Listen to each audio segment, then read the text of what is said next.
I'm Greg Adeline in the First Alert News Center with the very latest, the top 5 stories on WISTV.com. So let's get right to it. Number 5, a story out of Lexington. An Italian restaurant closed down after the South Carolina Department of Revenue revoked their retail license. Eladia's Cucina Italiana owes over $13,000 in unpaid taxes, plus penalties and interest, according to the South Carolina Department of Revenue. These are unpaid sales taxes, and without their retail license, Eladia's is not able to legally do business. Now to our 4th story here. A pastor in Granite Falls, North Carolina has been federally charged for receipt of child pornography. Ashley James Krause was arrested in November of 2023 following an investigation based off of a tip from the National Center for Missing and Exploited Children.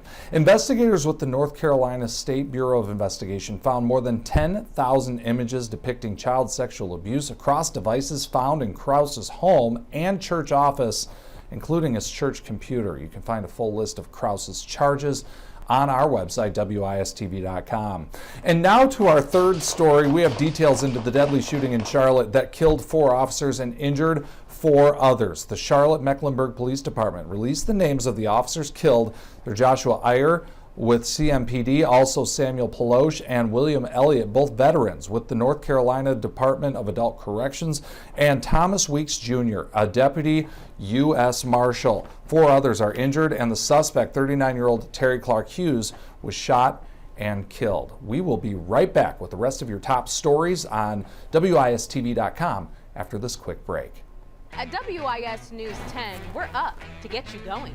So you're on time, every time. With your first alert for breaking backups and trouble spots. We're getting a live look here at I-26 and bring you all the latest updates right here. Without letting the weather slow you down. Another first alert weather day here. Have your umbrellas at the ready. More updates. We're following an incident this morning. We are going to continue to monitor those here. More up to date. Be on time every time. Sunrise on WIS. Up to get you going. Welcome back to today's top stories. Let's pick back up with story number 2. The South Carolina Policy Council and the South Carolina Public Interest Foundation filed a joint complaint against Scout Motors, asking that the South Carolina State Ethics Commission investigate whether the company violated state ethics laws. The joint complaint concerns a nearly $1.3 billion incentive package that the company received last year for their electric vehicle assembly plant that's being built up in Blythewood. The organizations are asking the commission to investigate if Scout Motors violated the state law by failing to register as a lobbyist principal before the $1.3 billion was approved. And now to our top story of the day. 4 teenagers in Newberry, Florida were killed in a crash during a chase involving state troopers. All 4 of the teenagers were between 14 and 16 years old. 2 were wearing ankle monitors, 3 had active warrants at the time of the crash.